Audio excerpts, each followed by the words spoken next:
तो देखिए ट्रेडर जो भी शेयर मार्केट में काम करते हैं बेसिकली तीन टाइप के होते हैं। एक होते हैं इंट्राडे ट्रेडर्स। इंट्राडे ट्रेडर्स कौन होते हैं? जो विद इन अ डे, मतलब सुबह खरीदा और शाम को बेच दिया। मतलब उनको प्रॉफिट मिल रहा है कि यार मेरे को 2% मिल रहा है तो बहुत अच्छा है, तो मैं इसे बेच देता हूँ। तो नॉर्मली इस टाइप के जो लोग होते हैं वो 15 मिनट्स के चार्ट्स को जो है फॉलो करते हैं। अब ये चार्ट क्या होता है मैं बाद में बताऊंगा। ये होते हैं इंट्राडे ट्रेडर्स, ठीक है। एक होते हैं short term traders. Short term trader जो 1 से लेकर 10 दिन तक अपने पास शेयर रखते हैं, यानी आज खरीद लिया, अब वेट करेंगे 8-10 दिन कि हाँ भाई कब इसके अच्छे भाव आते हैं और हम उसे तब बेचेंगे। तो ये नॉर्मली 30 मिनट से 60 मिनट्स के जो डेली जो चार्ट्स होते हैं उनको फॉलो करते हैं। और एक आपके होते हैं लॉन्ग टर्म ट्रेडर्स, जो लंबे समय तक है, उनके पास टाइम नहीं है इतना कि वो रोज बैठ सकें। तो वो एक वीक से लेके और फ्यू मंथ या फ्यू ईयर तक सेल आउट कर देख सकते हैं, वेट कर सकते हैं। ये डेली, वीकली या मंथली चार्ट को फॉलो करते हैं। इस टाइप के डिफरेंट टाइप के ट्रेडर्स होते हैं। ये आपको तय करना है कि आप इंट्राडे ट्रेडर बनना चाहते हैं या शॉर्ट टर्म ट्रेडर या लॉन्ग टर्म। ये हर जने की थिंकिंग होती है, रिस्क टेकिंग कैपेसिटी होती है, उसके अकॉर्डिंग ही वो अपने आप को फॉलो करता है कि मुझे क्या बनना है। अब इसमें एक आता है कि sir what are the different investment plan. हमारे पास इन्वेस्टमेंट प्लान होते कौन कौन से हैं क्योंकि शेयर मार्केट में अपन एंटर हों। तो देखिए सबसे पहले आपको ये चीज समझनी है कि आप जो है या तो बिजनेस से इनकम कमाएंगे या अपनी सैलरी से इनकम कमाएंगे। जो भी इनकम आपके पास आएगी उसमें आपके कुछ खर्चे हो जाएंगे, कुछ खर्चे होने के बाद आप सेविंग करेंगे। सेविंग करेंगे तो अब आपको इन्वेस्टमेंट प्लान समझने पड़ेंगे कि आपकी सेविंग क्या है, किस तरह से आप अपना जो है वेरियस इन्वेस्टमेंट देख सकते हैं। तो आपके पास ऑप्शन होते हैं, लैंड, आप जमीन खरीद लो, गोल्ड खरीद लो, सोना, और या फिर आप शेयर्स खरीद लो। आपके पास यही ऑप्शंस होते हैं जिन पे आप वर्कआउट कर सकते हो। लेकिन अब सोचने की बात है कि सर मान लेते हैं कि आपके पास सेविंग्स जो बच रही है वो सेविंग बच रही है आपकी 10,000 रुपये, ठीक है। महीने के 10,000 रुपये बच गए। तो सोचने की बात है कि सर क्या 10,000 रुपये से आप जमीन खरीद लोगे? ऑब्वियस है, पॉसिबल नहीं है। क्या गोल्ड खरीद लोगे? तो गोल्ड आएगा ही कितना, 2 ग्राम, ठीक है, फिर भी ऑप्शन है। और आपके पास शेयर्स का ऑप्शन है। शेयर आप कितने भी खरीद सकते हो। आप 1,000 रुपए से लेकर और एंडलेस कितने भी शेयर खरीद सकते हो। पर 1,000 रुपए में आप कोई नया बिजनेस तो चालू नहीं कर सकते, या 1,000 रुपए में आप जमीन तो नहीं खरीद सकते। तो इस तरीके से वेरियस इन्वेस्टमेंट प्लान में अपन देखते हैं कि शेयर्स आपको सबसे ज्यादा ऑप्शन देता है कि हाँ भाई आप कितना भी रुपया सेव कर रहे हो आप इसमें लगा सकते हैं, ठीक है। अच्छा, लेकिन अपन देखें कि लैंड और गोल्ड जो है उसमें बड़े इन्वेस्टमेंट चाहिए होते हैं। और नो ब्रेकअप वैल्यू, ये ब्रेकअप वैल्यू बड़ी इंपॉर्टेंट है। No breakup value option in the land and gold. Land and gold में ब्रेकअप वैल्यू नहीं है। सर ये क्या होता है? मान लेते हैं आपके पास 10 लाख की एक जमीन है, ये लो सर, ये जमीन है हमारे पास 10 लाख की। अब आपको मान लेते हैं 10,000 रुपए की जरूरत है, तो क्या आप इतनी सी जमीन बेच सकते हो? नहीं बेच सकते। इतनी सी जमीन कौन खरीदेगा? क्या यूज है उसका? या फिर आप कहीं इतनी जमीन बेच सकते हो कि सर मेरे को इतनी जमीन बेचनी है, तो आप नहीं बेच सकते। ऐसे ही गोल्ड है कि आपने, आपके पास एक नेकलेस है, ये नेकलेस है आपका।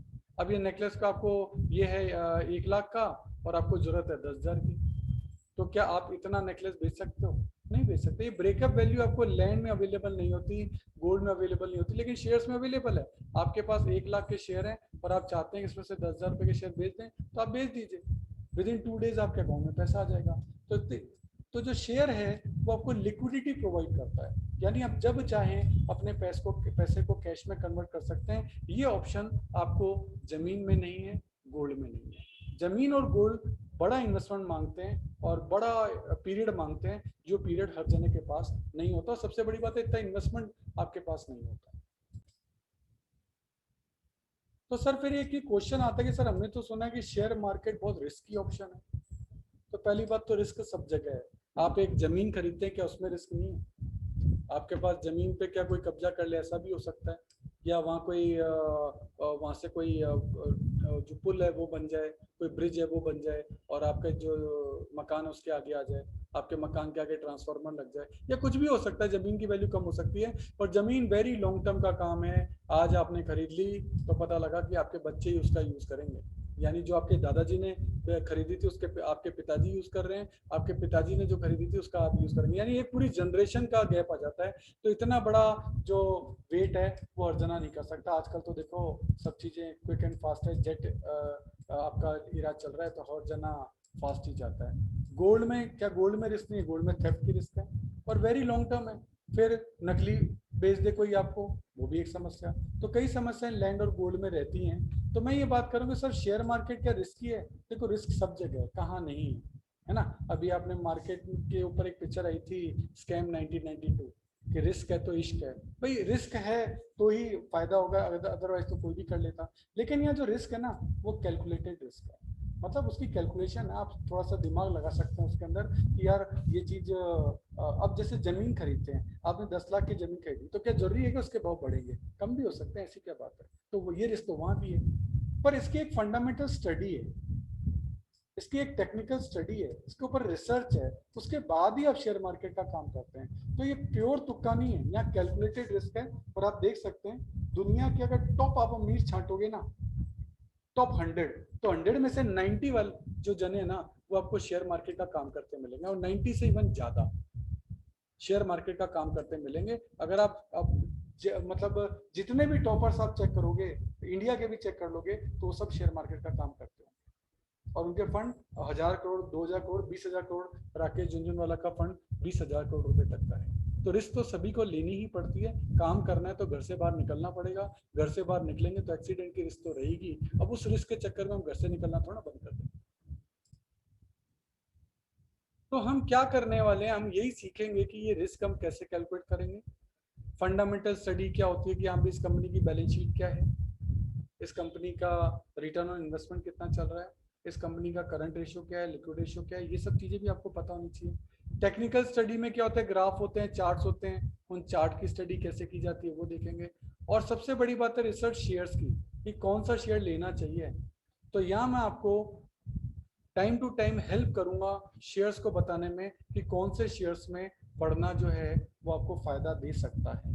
ठीक है। और देखो, जब विराट कोहली पिच पे उतरता है तो कोई जरूरी नहीं है कि वो हर बार सेंचुरी मारेगा, हर मैच में वो सेंचुरी नहीं मारता है। तो आप भी मान के चलिए कि जब आप 10 क्लूज लेंगे, तो उसमें से रेशियो 7 का ही अच्छा रह सकता है, ये नहीं कि 10 के 10 ही सही रहेंगे। तो आपको बहुत पेशेंसली किसी भी चीज में एंटर होना है। पहले थोड़े से शेयर लिए, फिर आपको लग रहा है कि इसके भाव बढ़ रहे हैं, आप देख रहे हो उसका ट्रेंड, देन उसके बाद आप उसमें और इन्वेस्टमेंट करिए। तुरंत सारा इन्वेस्टमेंट नहीं करिए, क्योंकि देखो रेशियो विराट कोहली का भी 10 में से 10 नहीं है, तो मेरा भी 10 में से 10 तो नहीं हो सकता। तो वो चीज जो है अपनी कैलकुलेटेड रिस्क में अपन को ध्यान रखनी पड़ेगी।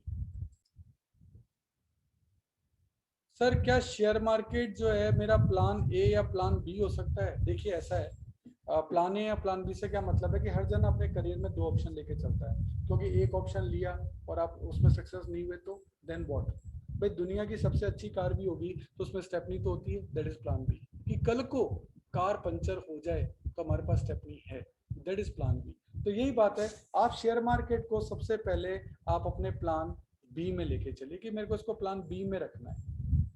सबसे पहली प्रायोरिटी आपकी यही होनी चाहिए कि मैं शेयर मार्केट को सीखता हूँ, साइड बाय साइड में 2-4 साल काम करता हूँ। अब अगर मेरे को उसमें अच्छा रिटर्न मिल रहा है, मेरी किस्मत चल रही है और मैं अच्छा कैलकुलेशन कर पा रहा हूँ, देन आप उसे अपने प्लान ए में ले लो, मेन करियर उसको बना लो। पर पहले आप उसे प्लान बी में लेंगे। प्लान ए आप अपना सीए करना चाहते हैं, सीएस करना चाहते हैं, एमबीए करना चाहते हैं, वो रखिए। प्लान ए पहले आपका वही रहेगा। शेयर मार्केट जो है वो पहले आपका प्लान बी ही रहेगा। फिर आप साल भर 2 साल काम करके देखेंगे, आप अच्छा रिटर्न गेट कर रहे हैं, आपकी ट्यूनिंग बैठ रही है। ट्यूनिंग बैठ रही है, ये बहुत बड़ी बात है। क्योंकि देखो कई जने बिजनेस खोलते हैं, एक ही फैमिली के, उनमें एक जना सक्सेस उस बिजनेस में हो जाता है, दूसरा नहीं भी होता, दोनों चांसेस है ना। इसलिए पहले हम इसको प्लान बी में रखेंगे। फिर जैसे जैसे सक्सेस मिलती जाए, इन्वेस्टमेंट बढ़ाते जाए, और देन अगर आप इसको लगता है कि सर मैं तो फुल फ्लैश यही काम करूंगा, तो आप इसको प्लान ए में भी ले सकते हैं। तो मेरी राय ये रहती है कि पहले आप इसे प्लान बी में रखिए, फिर धीरे धीरे इसको शिफ्ट होइए आप प्लान ए के अंदर। इस तरीके से आप इसको अपने मेन करियर भी बना सकते हैं। देखिए एक वर्ड है ब्रोकर। ब्रोकर क्या है? देखिए ब्रोकर का काम है शेयर, जैसे आपने मान लेते हैं कोई शेयर खरीदे, आपने 100 शेयर खरीदे और 200 रुपए के हिसाब से खरीदे, तो आपका 20,000 रुपए का काम हुआ, 20,000 का आपने परचेज किया। अब आपने इसको 25,000 रुपए में बेच दिया और आपने 5,000 रुपए का प्रॉफिट कमाया। ठीक है। और ब्रोकर जो है, जो ब्रोकरिंग हाउस है जिसके थ्रू आप करेंगे, वो तो इसकी कोई ब्रोकरेज लेगा 0.10%। 0.10% अब कितनी हुई, 20,000 का 0.10%, 20,000 का 1% भी निकालते तो 200 होती है, उसका भी 0.10, तो ये 20 रुपए कमाएगा वो इसके अंदर। और 25 रुपए यहाँ से कमाएगा। ये लो जी, उसने पूरे काम में 45 रुपए कमाए, 45 रुपए कि आपने जो भी खरीदना किया फिर बेचना किया उसमें उसने 45 कमाए, आपने कमाए 5,000। अब आप 45 में इंटरेस्टेड हो या 5,000 में, ये आपको तय करना है कि नहीं सर अपन तो 45 में ही खुश हैं, तो ये आपकी चॉइस है। बाकी मैं कहूँगा 5,000 रुपये कमाए तो ज़्यादा अच्छा है। सर इतनी सब बातें हो गई, लेकिन ये होता क्या है ये तो पता लगे, व्हाट इज शेयर मार्केट। अब वैसे तो शेयर मार्केट बहुत बड़ी चीज़ है, मैं आपको शॉर्ट में आपको कुछ चीज़ बता रहा हूँ कि ये आप हैं एक कंपनी के, आपने मान लो उस कंपनी के 1 करोड़ शेयर हैं और आपने खरीदे उसमें से 1 लाख शेयर, 100 रुपए का एक शेयर, तो इसका मतलब उसके 10% शेयर खरीदिए भाई। 1 करोड़ टोटल जो उसकी कैपिटल थी उसमें से तो आपने 10 लाख की कैपिटल तो खरीदी। 1 लाख शेयर है, मान लेते हैं आपका 100 रुपए का एक है, तो टोटल कैपिटल आपकी 1 करोड़ की है। और 1 करोड़ में से आपने 1 लाख इंटू जो 100 रुपए की तो टोटल कैपिटल है, उसमें से आपने कितनी खरीदी, मान लेते हैं आपने उसमें से खरीदी है 10 लाख के शेयर, आपने उसके 10 लाख के शेयर खरीदिए, यानी 10% शेयर खरीदिए, टोटल 1 करोड़ की कैपिटल। तो यानी आप उस कंपनी के 10% के मालिक बन गए, तो आप ओनर हैं 10% पार्ट के। तो जब कंपनी ईयर के एंड में प्रॉफिट कमाएगी, अर्निंग पर शेयर जिसे अपन कहते हैं, तो ऑब्वियस है उसमें से कुछ पार्ट आपको भी देगी, दैट्स कॉल्ड डिविडेंड, इसको शॉर्ट में कहते हैं डीपीएस। तो 10% प्रॉफिट में हिस्सा आपका है तो वो आपको मिलेगा। पहली बात तो ये डिविडेंड, ये तो आप जब तक कंपनी के शेयर रखेंगे तब तक हर साल आपको मिलेगा।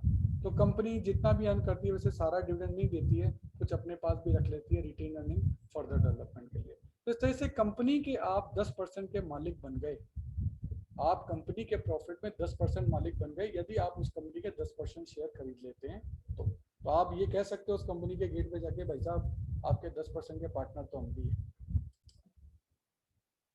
भाई किसी जने को मल्टी बिजनेस पर्सन बनना है, मान लेते हैं अर्षित है, अर्षित चाहता है कि सर यार मैं तो है ना बहुत सारे काम खोलना चाहता हूँ, मैं जमीनों का काम करना चाहता हूँ, लो जी मैं रियल एस्टेट की 5-7 जमीनें खरीद लेता हूँ। और जमीनें खरीदते सारे पैसे तो आपके खत्म हो जाएंगे, पर आपको सर मेरे को मोटर कंपनी का ही मालिक बनना है, मैं ऑटो में भी पैसा लगाना चाहता हूँ, और मेरे को लगता है दवाइयों का काम भी चलेगा, मैं फार्मा कंपनी में भी कहीं पार्टनरशिप करूंगा।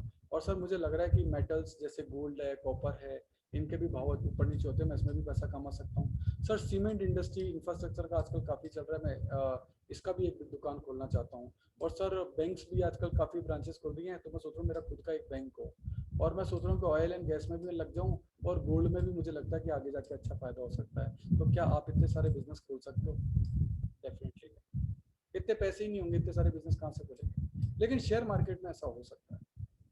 शेयर मार्केट में आप इतने सारे बिजनेस खोल सकते हो, आप हर कंपनी के कुछ परसेंट के पार्टनर बनिए ना, आप उसके शेयर खरीदिए कि सर मैंने ना मेरे पास, मान लेते हैं कि मेरे पास लगाने के लिए 10 लाख रुपए हैं। अब 10 लाख रुपए में तो आप सीमेंट इंडस्ट्री की लगा नहीं सकते, यहाँ तो सैकड़ों करोड़ रुपए चाहिए। पर आपके पास 10 लाख रुपए, आपने कहा चलो 10 लाख में से मैं 1 लाख रुपए सीमेंट इंडस्ट्री के शेयर खरीद लेता हूँ, ये लो जी बन गए अब सीमेंट इंडस्ट्री के पार्टनर।